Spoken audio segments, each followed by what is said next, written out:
started. Wait a couple of bands.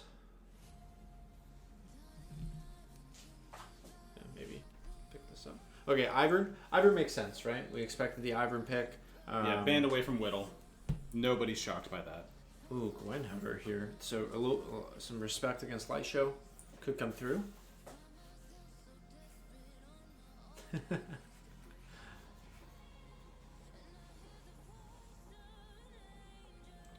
Got a long Gwen hover. We're really thinking about it. We saw several Gwen bans last week, and it was banned against Freljord Frost in our matchup of week 1. Smolder taken away.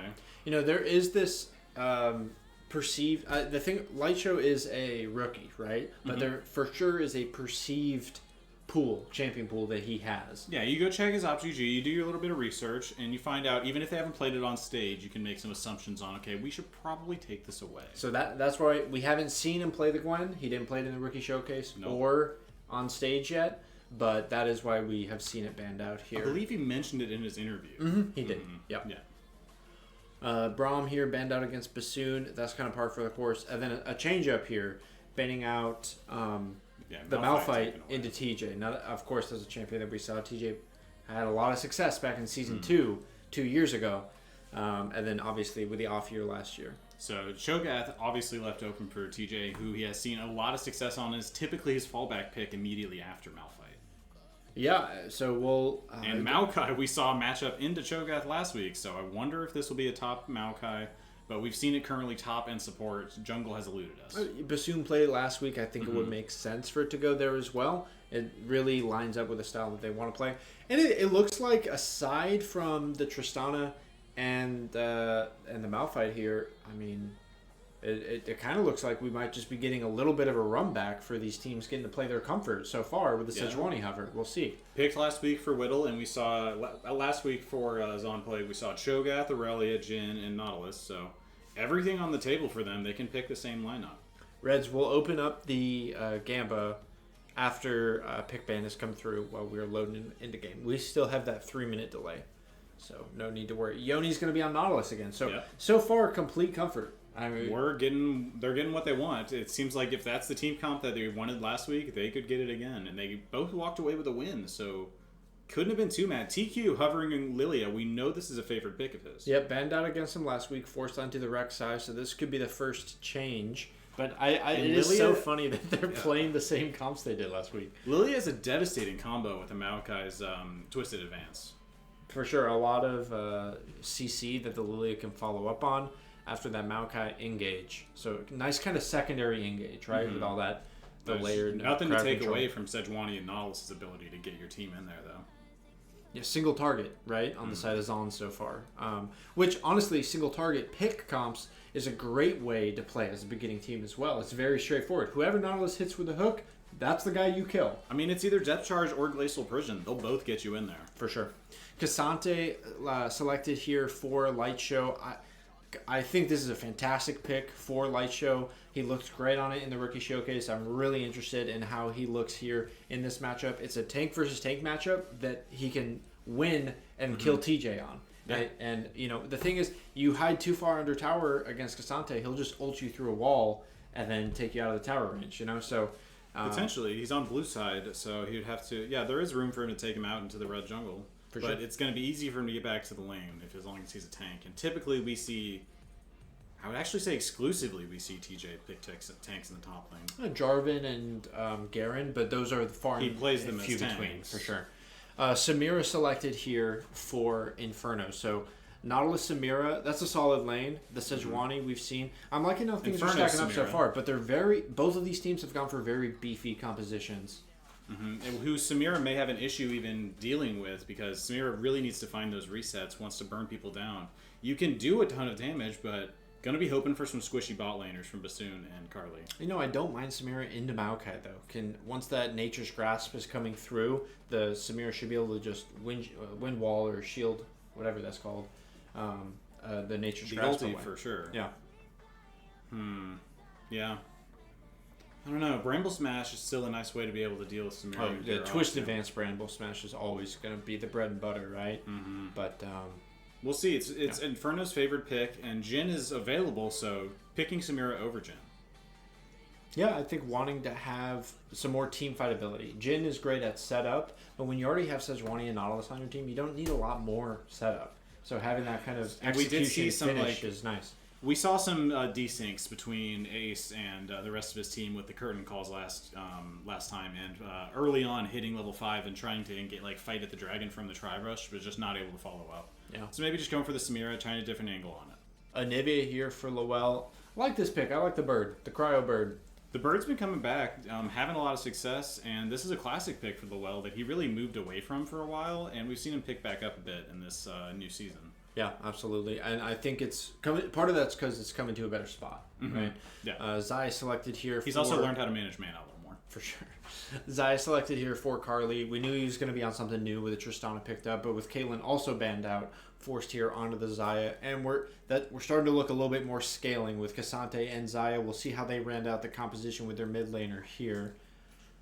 It's going to be something into Anivia. The Hui selected here for Clone.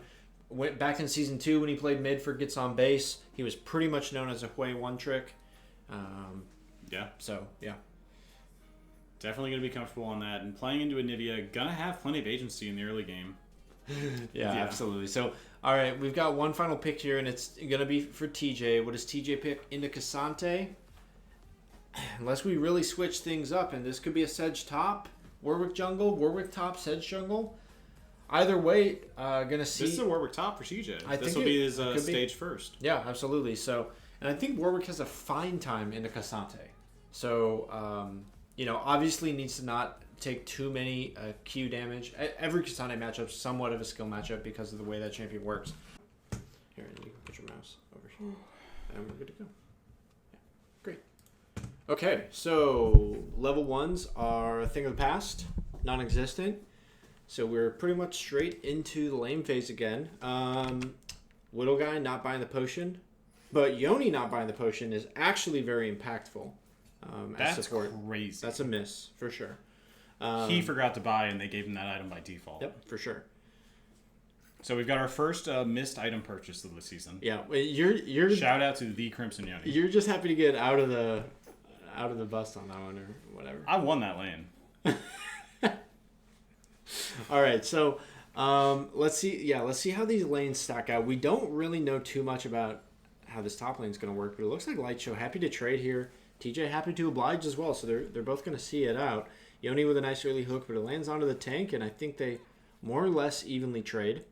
Yeah, both junglers starting on the top side, going to clear down towards the bottom, so we may see some initial ganks down there, but I imagine top lane going to be its own little island for quite a while. We're not, I imagine, going to see anything really explode unless we get some hard engages from the 2v2 bot side. So we had a hook come through. Another hook. And just going to walk away. Yoni's actually been crazy with the hooks, though. He's landed almost everything he's thrown out there. He really, I think, should have gone for another auto attack to get the Aftershock proc, and Light Show teasing the tower there. Lowell and Clone are trading heavily, and both the mid laners both the junglers finishing up their third camps here could look for some type of transition gank. Of course, Lowell pushed further in the lane, so TQ would be able to get there earlier and easier if he needed to. Whittle guy finishing his top quadrant and walking up to the top side. So I'm curious how this is going to develop. Yeah, I think the early push from Light Show trying to get this under tower. TQ had that reset, so it messed up his jungle momentum. Let's see what Whittle can do here on the first gank of the game. He's going to push in. The Unstoppable and Stun will come out. Light Show might just be able to get out. Nice Q2 from Whittle and force his flash out of Light Show. I'm not sure Light Show needed to flash there, but playing it safe rather than playing it sorry. Yep. Not going to give anything over this early in the game. Making sure to keep it even for himself.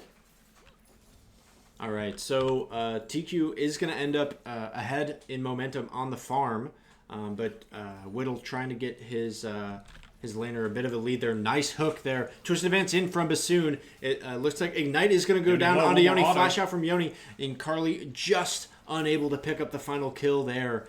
As the engage came through. Whittle now onto TQ. Clone on the early roam, and it looks like Bassoon and Carly will be there. So Ferelli collapsing as 4, trying to fight for this bot side scuttle, and Whittle is just going to cede control with Yoni on the reset here. TJ now looking for the fight top side with flash advantage. Has a big wave here. Light Show just staying ahead on that trade. Unable to take advantage of no flash is TJ. So, all right, things setting down there. I think Whittle was getting pretty excited there. Ended up just ceding control of that bot side scuttle. So first scuttle will go over to TQ. Yep, risky choice to go for the top lane. They're going to go all in here. A nice stun under tower. This flash out from TJ. Light show with the Q. Will the Q2 hit?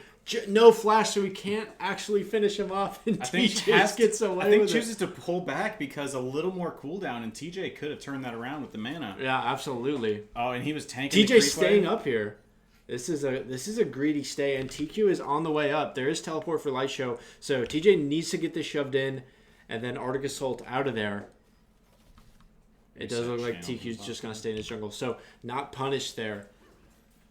Carly said, "You're not going to reset right here, Whittle."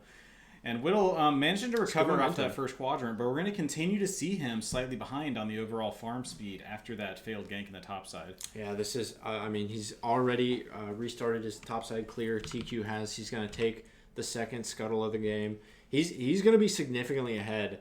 But you've got to respect that Whittle has really been helping out his side lanes. Both bot and top have already received ganks pre 5 minutes here. And TQ now... first very aggressive play is on the engage. We'll see if Lowell can cut off. He is early on the roam here. The wall will go down. The stun lands. Whittle is there. Only level 4 here to the level 5. A flash forward, but the CC from Clone does get his jungler away, and TQ will escape. He did flash there. He did have to use his flash, but will escape from that play with his life. 5 minutes. All out from Light Show onto TJ. The level advantage because of the reset, but TJ just barely going to survive there. Yeah, TJ really going to appreciate that he managed to sneak away from that one, as he does not quite have his ultimate. And double null magic from Light Show to be able to negate this damage from TJ. So he's heavily investing in these early trades. Well, yeah, let's take a look at how our lanes are going so far. We talked about the jungle disparity, but look at both bot and top lane going over slightly, about 6 to 8 to the side of the Freljord Frost. Another gank top side, or at least a look from Whittle Guy. He's just going to think better of it and come back. So first dragon here started. A nice stun here from Lowell. Trying to use his passive to just kind of bait out some more early fights. And look at this invade from Whittle. Really aggressive play. Light Show is going to go for the all-in. He doesn't have the all-out, though. This is a deep invade from Whittle, but I think he knows that they're taking Dragon at this point, and Zonplague had elected to sack that Dragon. Oh, the flash from Bassoon. Beautiful play to dodge the hook. The Inferno has no choice but to go back in. Root from Yoni will try and land something. TQ on his way out. Another CC. They're fighting this 2 versus 3, but Yoni does not have the HP. It's going to be a first blood going over to Carly and the Freljord Frost. Incredible outplay from Bassoon. Inferno and Yoni almost turning it around to find the kill onto TQ, but what a play from Bassoon. Yeah, we saw a lot of nerves in week 1 on the Maokai. He was having some rough usages of the ultimate, so really nice to see him turn around here at the start. All right, topside, been spicy. We don't usually spend this time watching topside in a TJ game. Carly had a BF sword. Yeah, that's fun. That probably is that's a big part of what made the difference, and they probably what made them want to go in. Absolutely. Let's take a check in on our gold totals. 2,800 gold onto Carly, 700 gold advantage over Inferno in the bot side. Off of this farm and kill advantage. In the mid lane, largely things are even, but we have a slight advantage over Lowell. I believe off the back of a plate being taken. Top side we have, it's largely a wash as well. So pretty much the advantage right now is sitting on Carly. Yeah, and based on week 1, if there was one player on your team you'd want to have an advantage on, I'd say it might be Carly. He's looking to set his team up for another good start here. Lowell looking to take another trade on the Clone. Nice backstep, and he's getting every time we pan over to mid, Lowell is getting the win in these micro interactions, but it's largely pretty even. Yep. It's going to come down to when they need to have the resources available when they take these fights. Yoni and Bassoon both taking roam timers here. Bassoon going top is going to be spotted out on a ward, getting a back in. But Yoni here, the flash out from Clone and the beautiful backstep, instantly ulted by Whittle Guy, and he will go down. A lot of damage is going to come through. Will he pop? Oh, he burns! And Whittle Guy trades back for Clone's life in the mid lane. And all this time, TQ sneaking these objectives. So Whittle is going for these aggressive plays, and TQ is just faithfully farming the jungle and playing for these objectives on timer.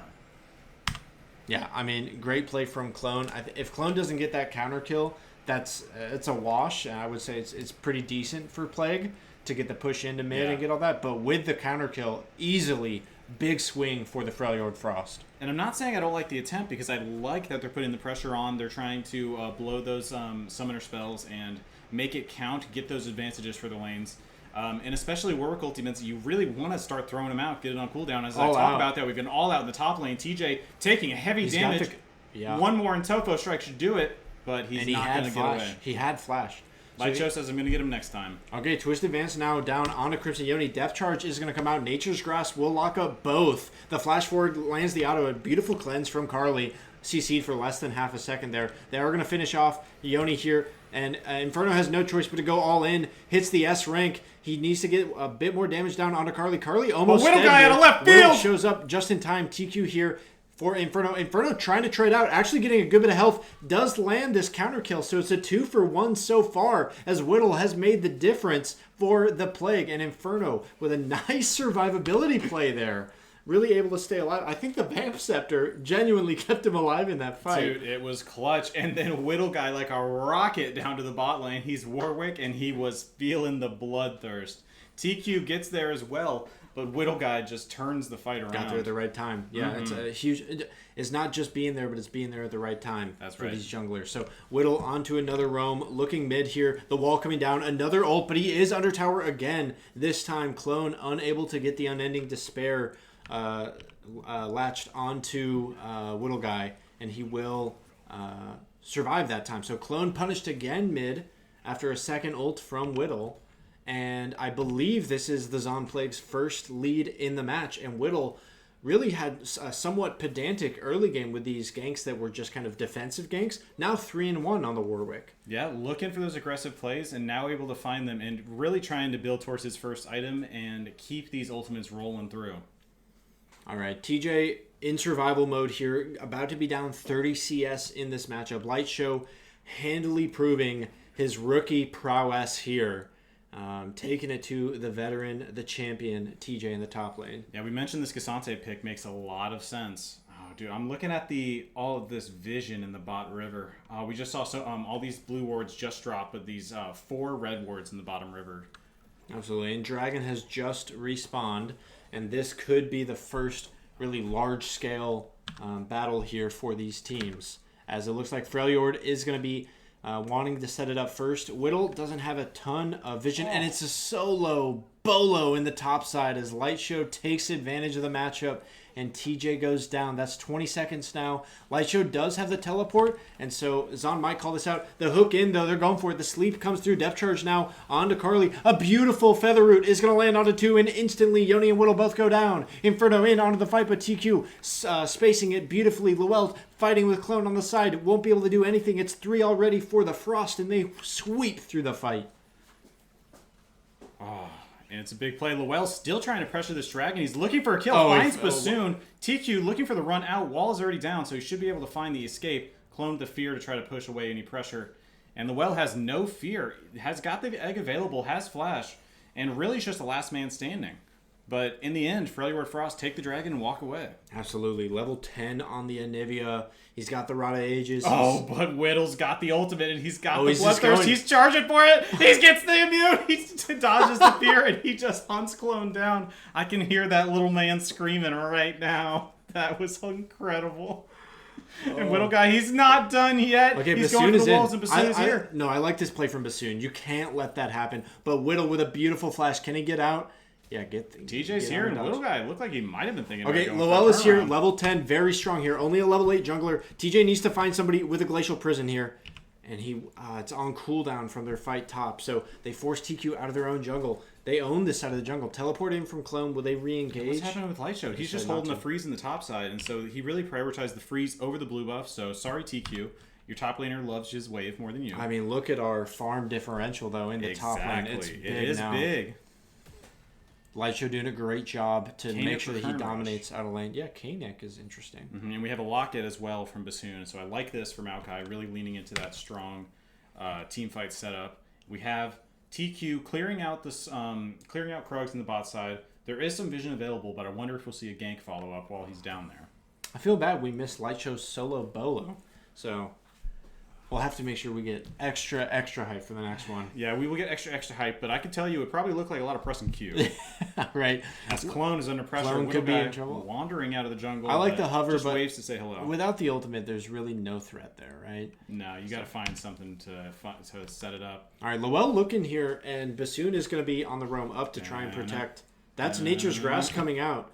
And so that is a big cooldown used. Now, there's nothing huge coming up. Herald is in a minute, but that Nature's Grass will be back up. So as long as they don't fight bot side, this is okay. Whittle, however, could just hover bot side, and they could force a 3 versus a 3v3 or a 3v2 gank. Yeah. It looks like Whittle has that idea. As pings in the tri-brush do go down, he's wanting to try and make the most out of that the use of that cooldown. Definitely is, but just going to continue clearing his jungle. I think he's watching for opportunities to present themselves.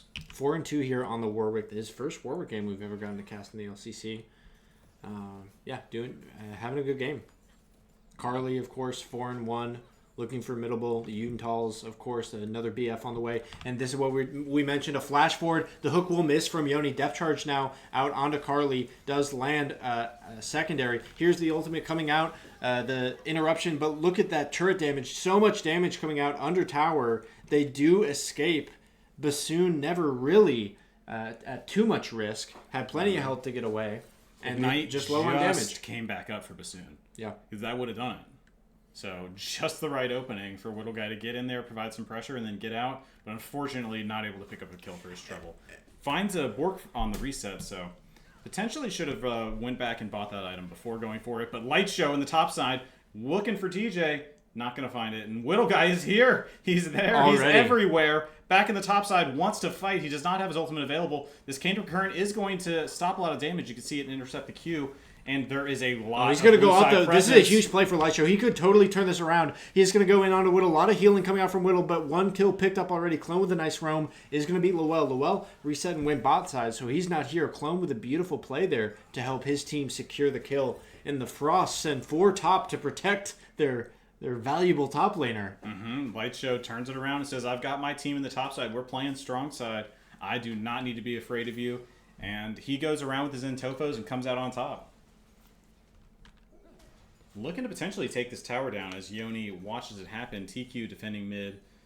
And what's the angle here? Freljord Frost's going to pick up this first tower. They're letting a lot of the creeps die. Carly looking for an engage onto Inferno. Trying to find the Never Root. Not going to be able to get enough feathers down. Flash out from Inferno. TQ Will on he the escape? chase. A lot of damage coming through. The burn. Oh my goodness. It was razor close, but they do get the kill.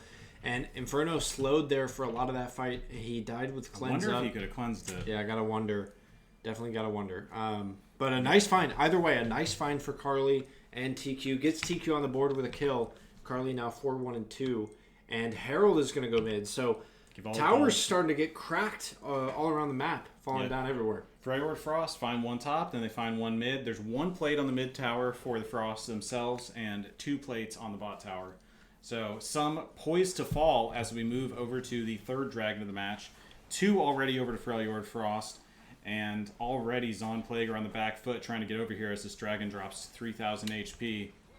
Yeah, okay, TJ is teleporting in. They want to fight this, but it's definitely too late. So they're going to need to find a good engage in. There's Q3 onto Inferno. Well, Yoni might be able to find a look here. Freljord playing together really well. TJ now somewhat separated from his team. It looks like Whittle is signaling that the call is out. A nice wall here from Lowell. So much damage from Lowell and Inferno. Beautiful find. Inferno doing exactly what I said he would do to the Nature's Grass, getting away. And it is going to be the ultimate disengage, or the ultimate use as a disengage from Carly. So it's a 1 for 0. It's a 1 for Dragon, actually. Yeah. So not ideal because it's also that Infernal Soul brings Freljord Frost to their soul point. And Whittle Guy, deep in the enemy jungle, he goes there. Finds his camp, though. Gets the red buff. He wins this. Yeah, he wins this to go for an invade. Yeah, TQ going to space this out. Nice slows. Buying time for his team to come over. Bassoon on the roam, so can't continue to take that fight. Yeah, Whittle guy's got a lot of damage, a lot of ability to duel, but his effectiveness in a team fight is slightly gated by his very squishy build. Yeah, couldn't have said it better. Really want to see TJ have an impact here. Down 50 farm at 18 minutes. This is definitely a tough look on the Sejuani. And it's a flash engage from Bassoon. Bramble Smash out, but the dodge away. And that's a flash for nothing as Inferno... Oh, he did cleanse. Okay, interesting. And Whittle now looking for the play here is going to go straight in onto Carly. There's no ultimate from Carly as we saw it used in the last team fight. Hook now onto Yoni. Yoni will find some damage, but Bassoon is going to be able to get out. And the fight without the team... Oh, One more tick of the Ignite will find Bassoon as the shield times out. So going to be happy finding that trade back to Crimson Yoni. But I think Whittle guy is really just feeling the tempo that was the impact locket of those shield. First two early gank attempts. I thought that was his locket health, shield. and the locket shield fell off there, and then the burn finished. Ignite. Oh no! So just 2 more ticks after the locket fell off, and then he will burn to death. Oh, that hurts, man. Okay, Lowell finally getting his team needs some team gold, and so this is very important. I mean, all of these outer towers, only 2 plates in the top lane and 1 plate in the mid lane. Zonplague needs some of this global gold. And I'm really happy to see Lowell pick this up here. Up to 8 stacks on the Rod of Ages. Definitely starting to get into a good position. But 3 kills on Hui, 5 kills on the Zaya. Yeah, I mean... a full 1,000 gold approximately up. I guess 800 now. No, you're right. You're just huge impact at Lowell. You're just pointing it out here. I mentioned the 50 farm top lane for Light Show, but it's a 50 farm differential mid lane for the side of Lowell. So... I mean, about to find his Rod of Ages. Lowell is a big threat in this game, which he definitely needs to be able to provide that spacing for Inferno. Yeah, absolutely. So has looked really good here. But one thing I got to say is Anivia is terrible at following these engages. They need to make sure they are at these objectives on time so that they come into Anivia, not Anivia trying to walk into the fight. Yeah, Zon has been 1 step behind this whole game. And Light Show is going to try and take advantage here. Going all out onto TJ. A beautiful step there. And TJ Arctic Assault down, trying to collapse with his teammate. So despite the Glacial Prison missing, able to get away. Okay, Zon has looked good, but they need to get to this next dragon. It's 3 dragons for the side of Freljord. And you got to say, if you had to choose which team you wanted to play right now, you choose Freljord all day. Yeah, sitting at 3 dragons on the board. They're feeling pretty comfortable with their chances at the victory. But it's not over by any means. I just think that Zonplague need to cease the bleeding. They need to keep these waves pushed out. And they need to look for these item breakpoints. Right now, Lowell is at 2 items. He's just got Rod of Ages. He's going to reset and be about as strong as he's going to be for a while. Of course, he's only got 500 gold to reset with. But he's feeling pretty comfortable. Let's check. There we go. We got 5 kills onto Carly, and we know that he is a huge threat. He's got 2 items, and we don't yet have our second item in for Inferno. We only have Collector. Yeah. So I'm really looking for Zonplague to try to find a Collector. And we have a hook miss just barely for Yoni. This is when the fight is going to go down here, is during the vision clearing, and it's the engage from Bassoon onto Inferno. Nature's Grasp will come out, and so the flash is forced out there, and a nice play. Teleport comes out from TJ. Hui is the only one separated from his team. Pings are down from both teams. Where's Lowell in this fight? Cannot find him. Whittle trying to find this engage. Lowell grouped up with his team. So it looks like Whittle is potentially... He is going to go in. Whittle ultimate clone on the bottom of this fight. We'll monitor their health bars, but it's an engage in front as Bassoon trying to find something. A Drowsy is going to land. TQ, a beautiful 2-man ultimate into 3-man Q. Finds so much value and damage for the Freljord Frost, and they push through. It's 4 down. Lowell's the only one remaining for the Plague as TQ and the Frost win the fight. It's a 5v5 instead of a 4v4 this time, but I gotta say it looks familiar at the end of the day. And this is going to be a Dragon Soul over to Freljord Frost, 22 minutes in. Lowell stands alone, and he doesn't even lose his egg. And I think that's because they know that Anivia doesn't need to be killed. It takes a while for Anivia to kill these in these fights. Anivia is survivable, does not have damage, because we've gone through Rod of Ages and the Seraphs. We're very hard to kill, but we are not going to kill the entire enemy team on our own. We need Inferno to do that. Inferno was chunked out before the fight ever started, and I think it really put the seal on that fight before it even began. Yeah, Bassoon on the Maokai, and now has flash up. Inferno with no flash for this next fight, too. So you got to say looking Frost favored for sure.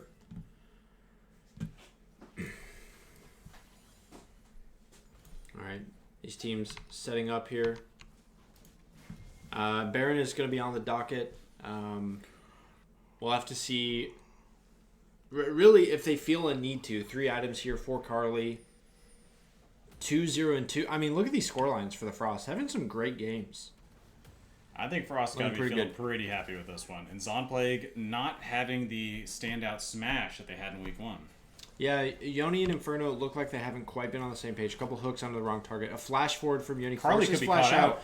Look at how deep Whittle is as well, though. It's 4 topside as the Nature Scraps is going to come through. Teleport in from Lowell. Lowell could turn this fight, but already Yoni is down. Whittle is on the back foot, nearly dead. Lowell has to find something here. He's teleported in, but his team is gone in front of him, and that's a pick, and they find 2, and it's straight onto the Baron. Yeah, in the end, it's a 3v4 and then a late teleport. Because of that increased teleport time we had in recent patches, Lowell again finding himself trying to defend the objective without the resources to do so. Yeah. But Whittle Guy is here with a smite. We have an engage in. Baron has been secured. And Whittle Guy will fall even though he managed to take Bassoon with him. And so 1 for 1. But so they do get 1 Baron off of them, which that's always a good trade into the team with Baron. Always nice, but it is the support. It's tough, though. It's tough. And they still have 4 alive with Baron. They're definitely going to siege mid. I mean, if they want to, I think they can crack the inhib open here. We'll see. Without Bassoon, their primary engage is not here. So we'll see what they end up doing. A nice wall here. Oh, buggy wall there. Definitely an interesting hook angle, but look at all that damage. There's no MR for the side. It's unending despair. He's got a hollow radiance, but he just doesn't have the tank stats to be able to survive this damage. Yeah, for sure. Carly's got full 3 items, and AD carry really just starts shredding at 3 items. Yeah, a lot of damage coming out. I'm kind of liking the team comp. The more that it works, I see the 2 tanks. It's really a primary tank in Cassante, then a primary engage off tank in the Maokai jungle, and then 3 high damage dealers for this team. I think we're seeing the reality of Zonplague has put all of the threat really into Inferno. Not that Bird doesn't have damage and doesn't have resources, but never mind, as we have a hook in, TJ over the wall. I don't mind it. Really nice Glacial Prison is going to land on a clone. Whittle on the flank is going to find the suppression here. Inferno has to go all in, does find the shutdown. So it's a 1 for 1. Both 80 carries dead, but Lightshow with the teleport in. TQ's there. Lowell still not in this fight, and they're spacing. Look at this. Beautiful. It's a triple kill. It's 3 for clone. And that is going to be a 4 for 0. It's another team fight win. This one off the back of the Zon engage goes the way of the Frost. Yeah, sometimes you want to try to stop the bleeding by trying to find a pick. But in this case, Freljord Frost are playing too tight together, and they're unable to find it. As Lightshow just says hello to the tower. He's playing around with it. Doesn't even drop below half HP, taking the tower and the well all the way into the base. And this is going to go all out here. Try and find Lowell. Finally get him into his egg. He is going to go down into his egg, and Lowell will drop here his first death of the match. And, of course, it goes over to Clone. It had to. So that's 4 for Clone at the end of that play. I'm soon taking another tower, and I imagine we're going to have a reset. So this should take us to the end of this first Baron. But Freljord Frost are very much poised to close this one out. Yeah, they really ramped things up. They were putting the pressure on with these dragon fights, but when Zon finally felt like they had to fight at these dragon fights, Frost was poised in position to take advantage of it. And Whittle is going to look to just get a couple of resets stopped here, but he doesn't know the rest of the team's still here. Nature's Grass is going to come out. He will go down. And an overextend there for sure from the jungle of the Plague.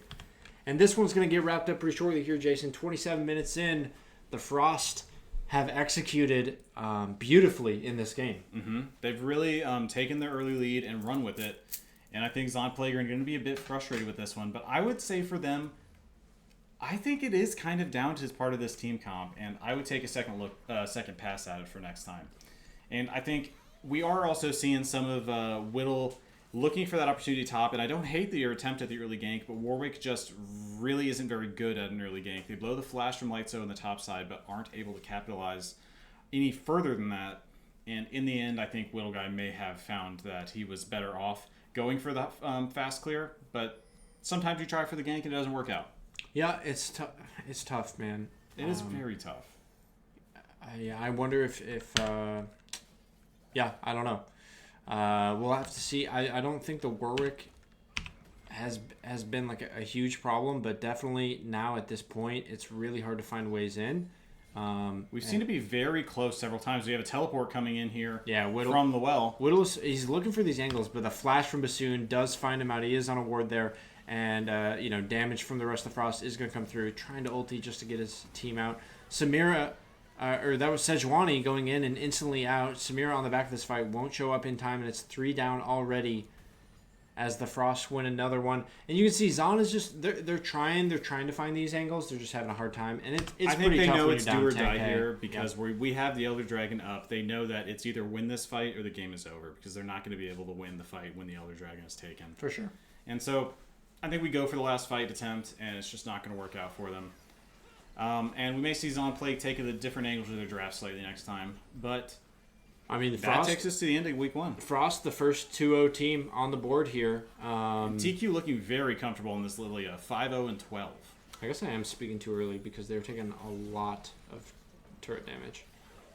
It is going to be a couple final kills going over to either team as Lowell does drop one more time, and it's 20-10. The Freljord Frost are going to be your match victors over the Zon Plague in our first game of the evening.